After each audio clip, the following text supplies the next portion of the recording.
हार्दिक श्रद्धाञ्जली साथी टोपेन्द्र थापा। दर्शकवृन्दहरू, दैव पनि कति निष्ठुरी, कति निर्धनी। रोजगारीको लागि भारतको हिमाचल पुगेका दैलेखका टोपेन्द्र थापा अन्ततः सदाको लागि हिमाचलमै अस्ताए।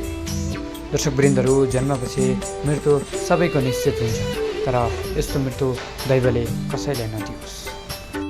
रोजगारीका क्रममा भारतको हिमाचल प्रदेशको कुल्लु मनालीको घुरुनी भन्ने ठाउँमा पुगेका पश्चिम दैलेख जिल्ला चामुण्डा बेन्द्रा सैनिक नगरपालिका वडा नम्बर 5 सिताला निवासी स्वर्गीय दानबहादुर थापाका सुपुत्र टोपेन्द्र थापा गए मङ्गलबार मिति 2082 असार 17 गते बिहान मार्बल उतार्दै गर्दा च्यापिएर घाइते भएका उनलाई उपचारका लागि त्यहाँ स्थित कुल्लु बेली हस्पिटल लिएर उपचाररत रहेको अवस्थामा उनको दुःखद निधन भएको पारिवारिक स्रोतले जनाएको छ। त्यस्तै पारिवारिक स्रोतका अनुसार उनको आज पोस्टमार्टम गरेर दाह संस्कार गरिनेछ।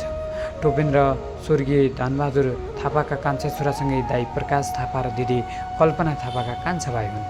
बुबालाई 2 वर्ष पहिला नै गुमाइसकेका उनले अन्त यो अवस्थामा आएर आफै रहेनन्। घरमा उनकी बुढी आमा उनको प्रतीक्षामा छन्, तर अब उनी कहिले फर्किन सक्दैनन्। यो दैवको लीला हो। जन्मिन्छ त्यो मर्छ त्यो निश्चित छ, तर यस्तो मृत्यु कसैको नहोस्। हार्दिक श्रद्धाञ्जली साथी टोपेन्द्र थापा।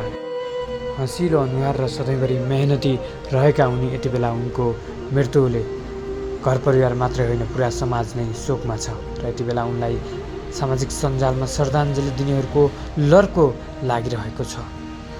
दर्शकवृन्दहरू, हामी नेपालीको प्रदेश रहर नभएर बाध्यता हो।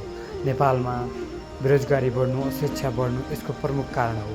आज टोपेन्द्र जस्तै हजारौँ युवाहरू प्रदेशमा छन् र दिनहुन यस्तै दुःखद खबरहरू सुनिरहनु पर्दछ। यो जुन हाम्रो लागि निकै नै दुःखद कुरा हो।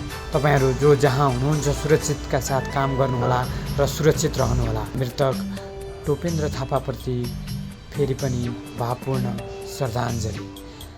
तिम्रो स्वर्गमा बास होस् साथी।